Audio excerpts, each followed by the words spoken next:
A partir do momento que você tem a infecção ali estabelecida e você tem a replicação dos vírus, os sintomas começam a aparecer ali entre o quarto e o quinto dia da infecção.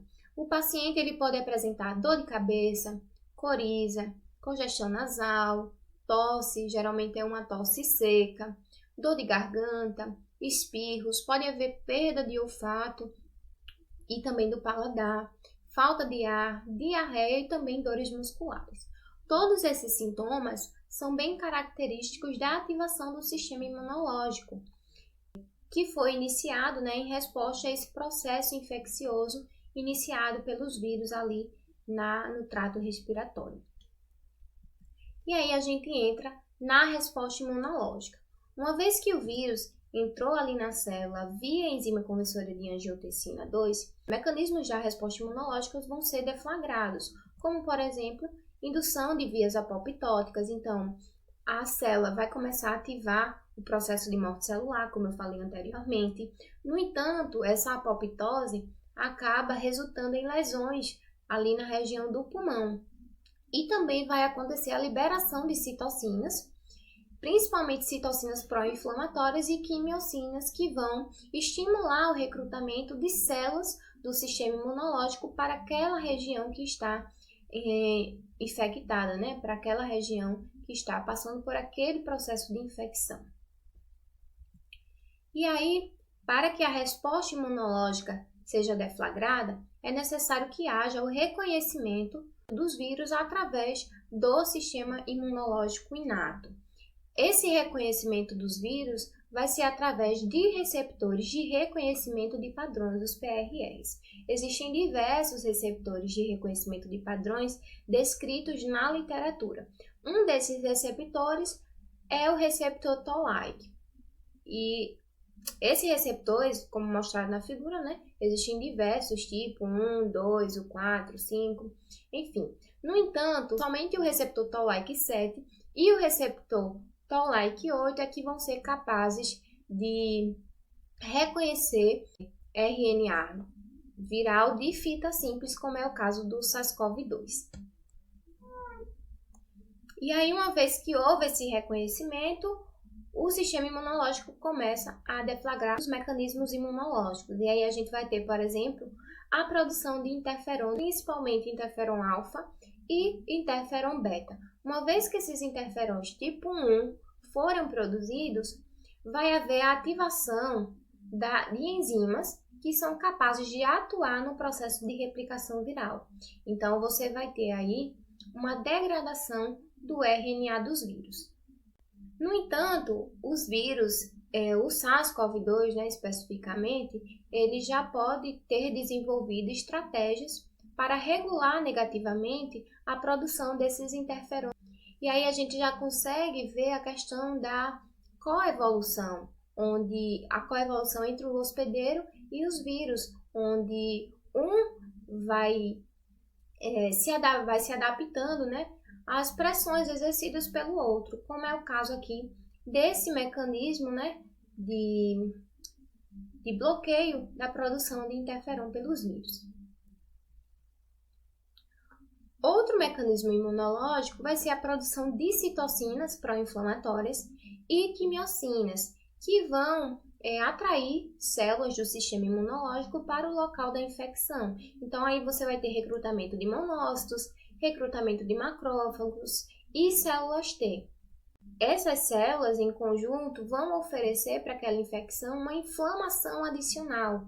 E isso acaba gerando um loop de feedback pró-inflamatório. Então, é aquilo que a gente chama de tempestade, de citocinas. Justamente porque essas células também vão atuar na produção de citocinas pró-inflamatórias. Então, dados epidemiológicos já mostram que os pacientes infectados pelo SARS-CoV-2 vão apresentar um perfil de citocinas pró-inflamatórias e em altos níveis de concentração. Então, você vai ter altos níveis de concentração de interleucina 1-beta, de interleucina 6, 7, 10 e também do TNF-alfa. E aí, caracterizando essa questão da tempestade de citocinas. No entanto, essa tempestade de citocinas, ela é uma tentativa do sistema imunológico se defender contra aqueles vírus, mas isso acaba gerando uma inflamação exacerbada naquela região. Outro tipo de resposta que vai ser deflagrada na questão do Covid-19 vai ser a ativação de células TCD8. Essas células TCD8, né, são aquelas células citotóxicas que vão induzir, né, a lise das células infectadas. E aí podemos ter alguns mecanismos, né, através de perforinas que vão produzir poros ali na membrana da célula infectada. E esses poros vão permitir tanto a saída do líquido intracelular como a entrada de líquido extracelular, e isso acaba destruindo, né, matando a célula de fato. E o outro mecanismo vai ser através de granzimas que vão entrar ali na célula e dentro da célula vão ativar caspases, que são proteínas indutoras de apoptose, e isso aí também vai contribuir para a morte das células infectadas. E aí tem um estudo que mostra que as células TCD8 elas vão contribuir para aproximadamente 80% do infiltrado inflamatório total que vai estar acontecendo ali no interstício pulmonar em pacientes infectados. Então, como eu falei, o sistema imunológico ele tenta se defender, mas essa defesa acaba gerando uma injúria ali no tecido pulmonar, como é o caso aqui das células TCD8 que vão provocar esse infiltrado inflamatório ali no pulmão.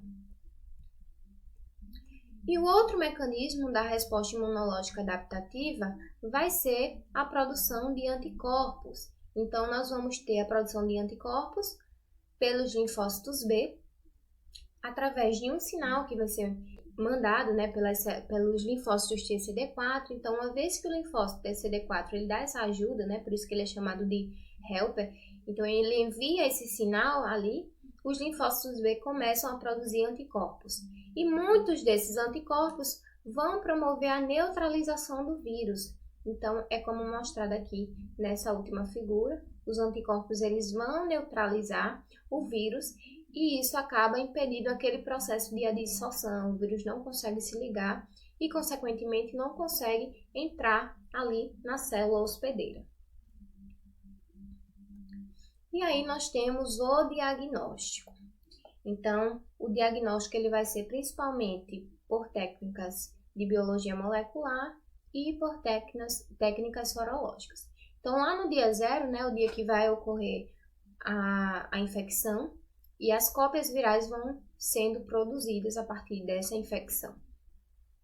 E ali entre o dia 1 até o dia 5, principalmente no quarto e no quinto dia, começa a ocorrer o início dos sintomas se o paciente for sintomático. Então, aí você vai ter os sintomas mais leves, né, digamos assim, que vai ser tosse seca, a febre, um cansaço. Aí esses sintomas podem ir se agravando e aí o paciente apresenta uma diarreia, dor de garganta, perda de paladar e olfato. Inclusive, tem estudos que mostram que algumas lesões dermatológicas são características de Covid-19. E aí, ele pode evoluir, né? O paciente pode evoluir para a forma mais grave da doença, e aí ele começa a sentir falta de ar, dor no peito, inclusive pode chegar até ter perda de fala e até movimento. E aí, nesse período, né, da infecção até o quinto dia, o diagnóstico vai ser o diagnóstico molecular através da técnica, né, de reação da polimerase em cadeia em tempo real, o RT-PCR. O RT-PCR ele vai ser feito utilizando o SUAB, como mostrado na imagem, que é onde vai ser coletado secreção da região nasofaríngea, onde nessa secreção, se o paciente ele realmente estiver infectado, vai ali conter o RNA do vírus SARS-CoV-2.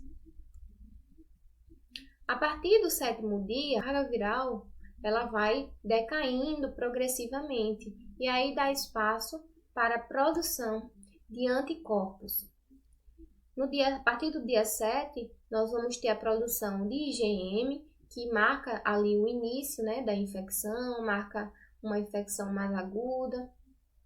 E uma vez que esse IgM seja positivo, no teste sorológico, isso vai indicar que o paciente está, né, na fase ativa da doença e que ele está ali com o vírus circulante neste paciente.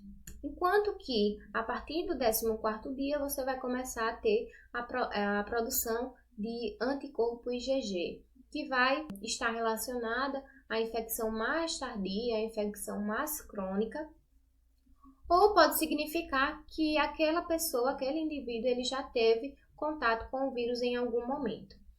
Esse anticorpo IgG, para algumas doenças, ele vai garantir uma proteção àquele indivíduo no caso de haver uma nova exposição ao agente. No entanto, não sabemos se esse é o caso do novo coronavírus, se ele consegue de fato garantir essa proteção aos indivíduos no caso de uma nova exposição. E aí nós temos o diagnóstico sorológico a partir do 7º dia. Então, resumindo, nós vamos ter aqui a infecção, o início de sintomas e até o 10º dia, né, dessa infecção, o diagnóstico molecular RT-PCR utilizando o SUAB. A partir do 7º dia, nós já podemos fazer o diagnóstico sorológico, o diagnóstico indireto, detectando os anticorpos IgM e IgG. E aí nós podemos ter os possíveis resultados. No caso de um RT-PCR positivo, isso sempre vai indicar que o paciente ele está com o vírus naquele momento. Agora, esse RT-PCR positivo associado a imunoglobulinas positivas vai indicar o estágio em que aquela infecção se encontra. Então, no caso de IgM positiva, vai indicar que a infecção ela é uma infecção inicial. Já no caso de IgM positiva e IgG positiva também, isso vai indicar que a infecção está numa fase intermediária. No caso de um resultado IgG positivo, isso vai indicar que o paciente ou ele está ali na fase final dessa infecção ou que ele já teve contato com esse vírus em algum momento da sua vida. Já um resultado de RT-PCR negativo e IgM ou IgG positivo, isso pode ter duas implicações. Ou que o RT-PCR é falso negativo, ou que houve cruzamento no resultado de imunoglobulinas não específicas para a COVID-19. Então, aí, geralmente, né, o médico pode pedir a repetição desses exames. Agora, no caso de um RT-PCR negativo, IgM negativo e IgG negativo, o resultado, obviamente, vai ser um resultado negativo e aí esse resultado pode ser confrontado com os dados clínicos daquele paciente, porque é muito provável que esse paciente ele esteja com outra doença. Geralmente uma gripe causada pela influenza, né, que vai causar ali sintomas bem parecidos, ou até mesmo um resfriado que vai ser causado por outros vírus, como os rinovírus. Então é isso, nós terminamos nossa aula por aqui. Espero que vocês tenham gostado e até a próxima aula, onde nós iremos começar de fato a falar dos fármacos que estão sendo estudados aí pelo mundo para tentar combater o vírus SARS-CoV-2.